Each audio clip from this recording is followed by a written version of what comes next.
Wedatama bagi orang modern, Anand Krishna. Pengantar narator. Wedatama adalah serat yang disusun oleh Sri Paduka Mangkunagara IV.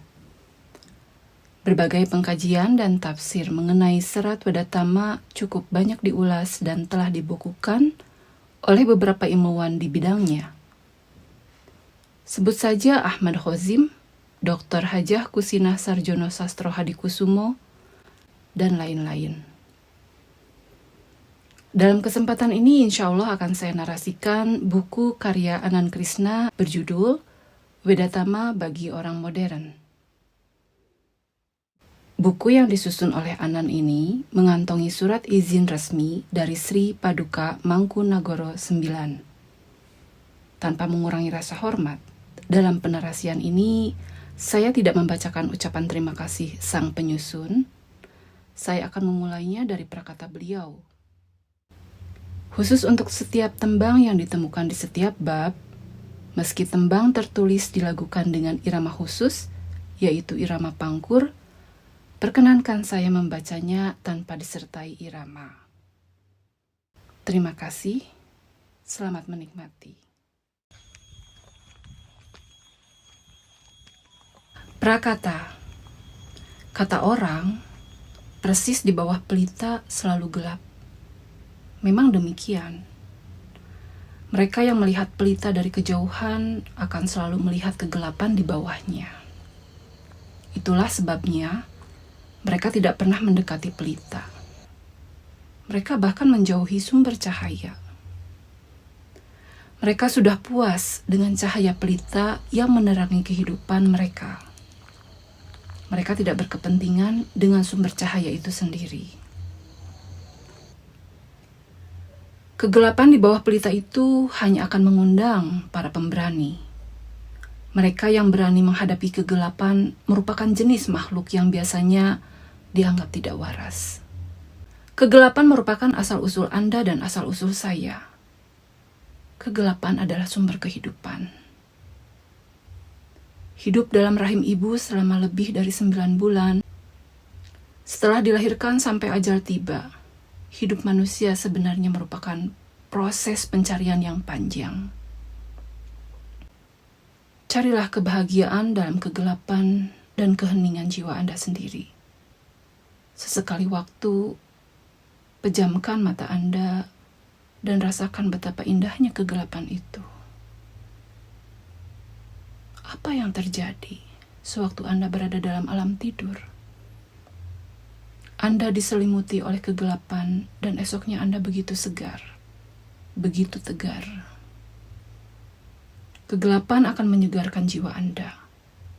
Kegelapan akan menyegarkan batin Anda.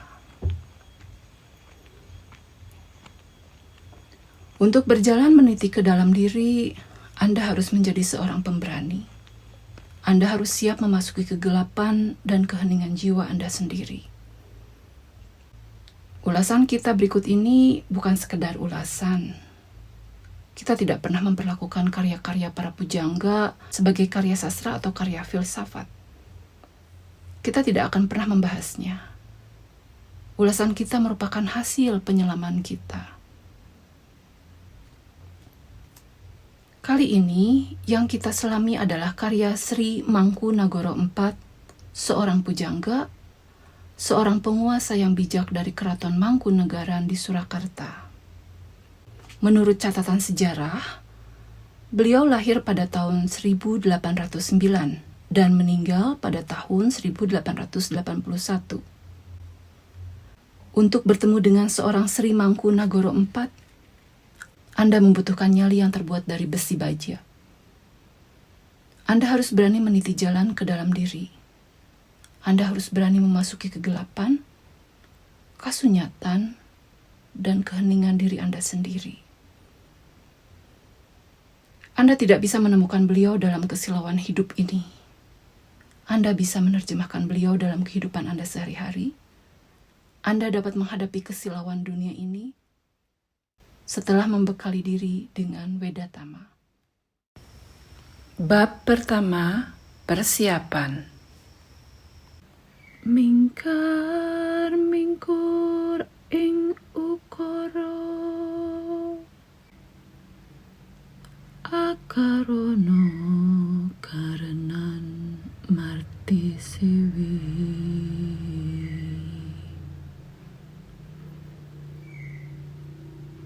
sinawang resmining kidung sinubo sinukarto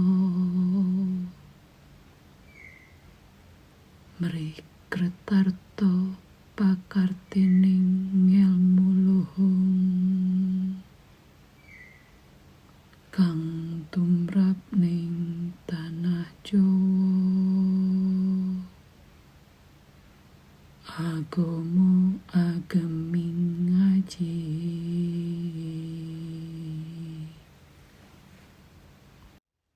Tidak terdorong oleh keinginan untuk memamerkan sesuatu, tetapi oleh kesenangan yang diperoleh dari penyampaian ajaran-ajaran luhur ini kepada mereka yang ingin belajar karya ini, sengaja ditulis dalam bentuk puisi dengan menggunakan kata-kata yang indah.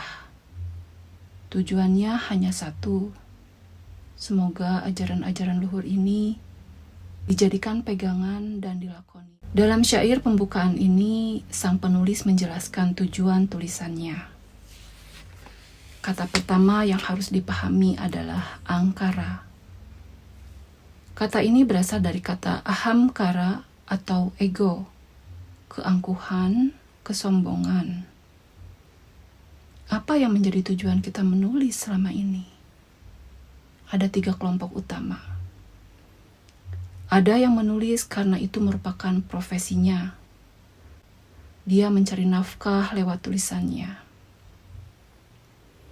Kelompok penulis yang satu ini akan selalu mencari sensasi.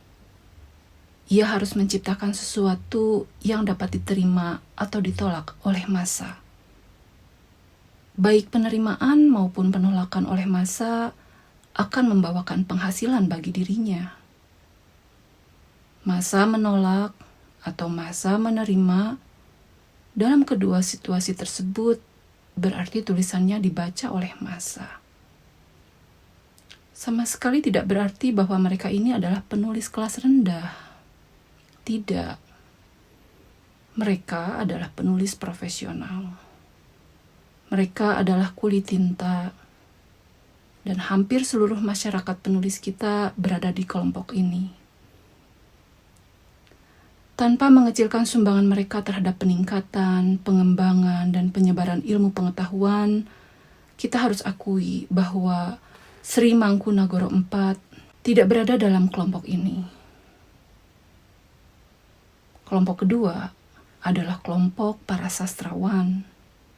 Mereka menulis karena mereka senang menulis. Mereka tidak selalu mementingkan penghasilan yang dapat diraih dari tulisan-tulisan mereka. Mereka lebih mementingkan kepuasan batin. Alhasil, kadang-kadang mereka sangat provokatif. Kadang-kadang bahasa mereka sangat pedas, sangat pahit. Mereka tidak peduli. Anda menolak mereka atau menerima mereka, itu urusan Anda. Mereka sudah puas dengan menyampaikan apa yang ingin disampaikan. Selanjutnya terserah Anda. Mereka bisa dibilang sebagai kelompok pemberani, tetapi Sri Mangkunagara juga tidak berasal dari kelompok yang kedua ini.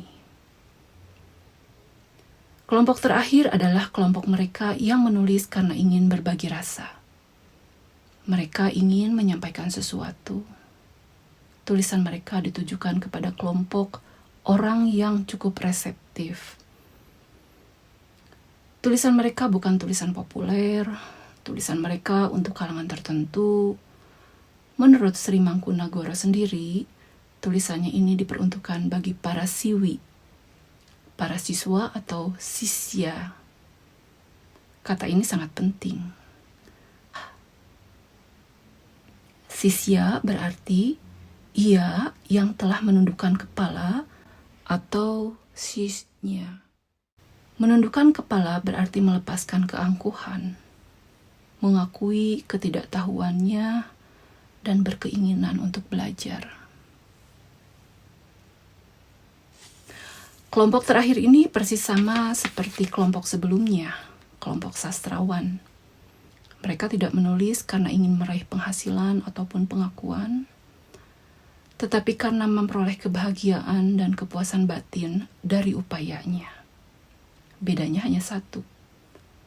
Kelompok ketiga ini juga tidak menulis semata-mata untuk memperoleh kepuasan batin, tetapi untuk berbagi rasa dengan orang lain. Mereka ingin menyampaikan sesuatu yang berguna bagi masyarakat luas. Mereka ingin membagi apa yang mereka peroleh dari kehidupan ini. Sri Mangkunagoro berada dalam kelompok ini. Karena itu, saya tidak akan mengecilkan arti karya ini dengan menganggapnya sekadar karya sastra. Saya juga tidak setuju apabila seorang Sri Mangkunagoro dianggap sastrawan biasa. Ia adalah seorang mistik. Seorang mistik adalah ia yang menerima kehidupan ini sepenuhnya, dengan segala misterinya dan menyelaminya. Seorang Sri Mangkunagoro adalah seorang master. Butir-butir mutiara yang tak terhingga nilainya, yang ia peroleh sebagai hasil penyelamannya mengarungi lautan kehidupan ini, akan ia bagikan kepada kita, kepada Anda, kepada saya. Apakah kita bersedia menjadi siwi?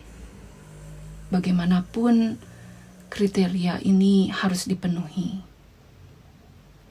Tanpa memenuhi kriteria ini, Anda tidak akan memperoleh sesuatu yang berharga dari Wedatama. Itu pula yang terjadi selama ini. Kita melakukan Wedatama. Kita menyanyikan tembangnya, tetapi selama ini batin kita belum terguyuri olehnya. Bukan salah karya ini ataupun penulisnya, salah kita sendiri. Selama ini kita menutup diri. Selama ini kita begitu tumpul, sehingga mutiara yang ada dalam rumah sendiri kita jadikan gundu. Kita bermain-main dengan mutiara itu. Kita tidak tahu harganya. Yang ingin disampaikan oleh Sri Mangkunagoro adalah ngel muluhung.